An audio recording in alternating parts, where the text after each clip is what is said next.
Beef വരട്ടിയത് അതെന്നും നമുക്കൊരു special recipe തന്നെയാണ്.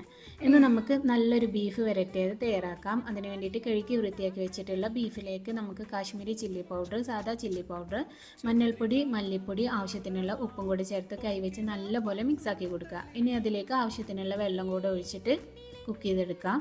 ഇനി ഒരു പാന് ചൂടാക്കിയെടുക്കാം. ഞാനിപ്പോൾ മണ്ണിൻ്റെ ചട്ടിയാണ് എടുത്തിട്ടുള്ളത്. അതിലേക്ക് വെളിച്ചെണ്ണ ഒഴിച്ചു കൊടുക്കുക. വലിയ ജീരകം ഇട്ടിട്ട് ഒന്ന് പൊട്ടിച്ചു കൊടുക്കുക. പിന്നെ അതിലേക്ക് വറ്റൽമുളകും കറിവേപ്പിലയും കൂടെ ഇട്ട് കൊടുക്കുക. ഇനി നമുക്കതിലേക്ക് ഒരു കഷ്ണം ഇഞ്ചി നീളത്തിലരിഞ്ഞതും കൂടെ ചേർത്ത് കൊടുക്കുക.